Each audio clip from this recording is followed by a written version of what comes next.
Carta quarta. Meu querido Vermelindo, as sugestões amadorísticas da sua última carta me alertaram para o fato de que está mais do que na hora de eu escrever para instruí-lo sobre o doloroso tema da oração. Você poderia ter me poupado do comentário de que minhas advertências sobre as orações do humano pela mãe dele se provaram singularmente infelizes. Um sobrinho nunca deveria escrever esse tipo de coisa ao tio, nem um tentador iniciante ao subsecretário de um departamento. Esse fato também revela um desejo desagradável de passar adiante a responsabilidade. Você deve aprender a pagar pelos seus próprios erros. A melhor coisa, sempre que possível, é manter o paciente longe de qualquer tentativa séria no sentido de qualquer tipo de oração. Se o paciente for um adulto recentemente convertido ao partido do inimigo, como é o caso do seu homem, a melhor maneira de fazer isso é incentivando-o a se lembrar, ou achar que está se lembrando, da natureza repetitiva de suas orações na infância. Para contrariar isso, ele poderá ser persuadido a vislumbrar algo inteiramente espontâneo, íntimo, informal e não regulamentado. E isso na verdade significará para o iniciante, um esforço de produzir em si mesmo um estado de espírito vagamente devocional, no qual a concentração real da vontade e da inteligência não desempenha papel algum. Um de seus poetas, Coleridge, registrou certa vez que não orava, mexendo os lábios e pondo-se de joelhos, mas simplesmente preparava o seu espírito para amar, e se entregava a uma atitude de súplica. Esse é exatamente o tipo de oração que desejamos, e como carrega uma semelhança superficial com a oração silenciosa conforme praticada por aqueles que estão em nível bem avançado no serviço prestado ao inimigo, os pacientes espertos e preguiçosos poderão ser apanhados nessa armadilha durante um período bem longo de tempo. No mínimo, poderão ser persuadidos de que a posição do corpo não faz qualquer diferença na sua oração, pois se esquecem constantemente, coisa de que você deve se lembrar sempre, de que são animais e de que qualquer coisa em relação ao seu corpo afetará suas almas. É engraçado ver como os mortais sempre nos acusam de enfiar ideias em suas cabeças. Na verdade, nosso trabalho mais importante é manter coisas fora delas. Se isso falhar, você terá que apelar para uma distorção mais sutil da intenção deles. Sempre que estiverem a serviço do inimigo, teremos sido derrotados, mas há formas de impedi-los de fazer isso. A mais simples é desviar a atenção deles para si mesmos.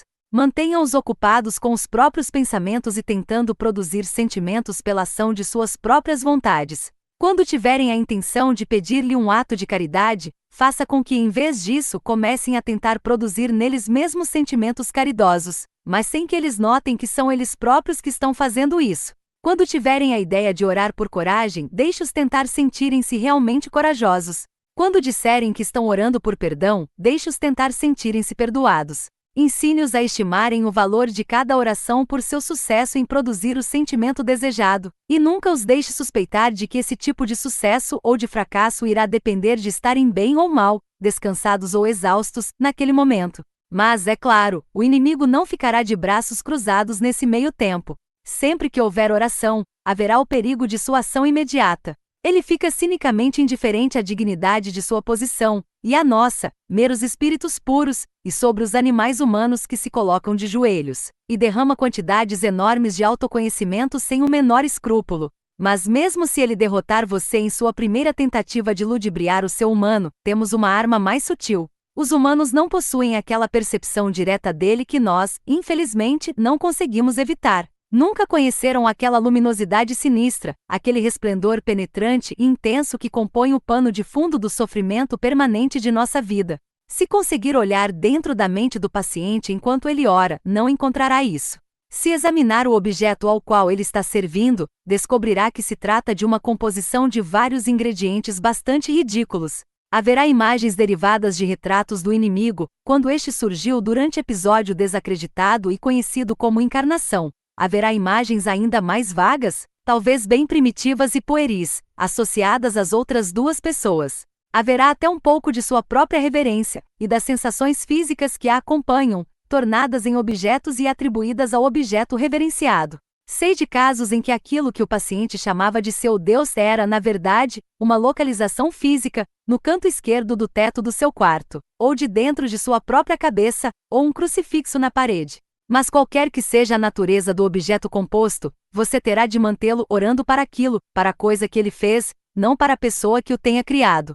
Talvez até mesmo o encoraje a dar grande importância à correção e ao aperfeiçoamento do seu objeto composto, e a mantê-lo constantemente diante dos olhos de sua imaginação ao longo de toda a oração, pois se ele jamais chegar a fazer a distinção, se direcionar conscientemente suas orações não para o que eu penso que sejas, mas para o que sabes que és, nossa situação será nessa hora desesperadora.